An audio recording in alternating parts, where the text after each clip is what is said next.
আপনি কি জানেন হোলি কেন খেলা হয়?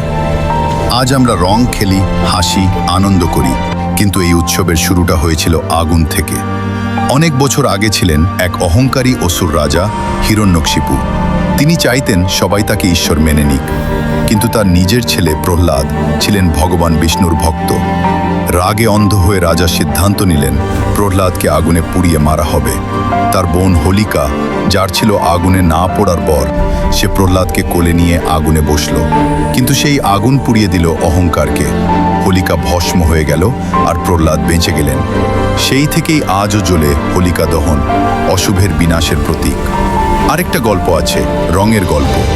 বৃন্দাবনে ছোট্ট কৃষ্ণ একদিন মাকে জিজ্ঞেস করেছিলেন, মা, আমি এত শ্যাম আর রাধা এত ফর্সা কেন?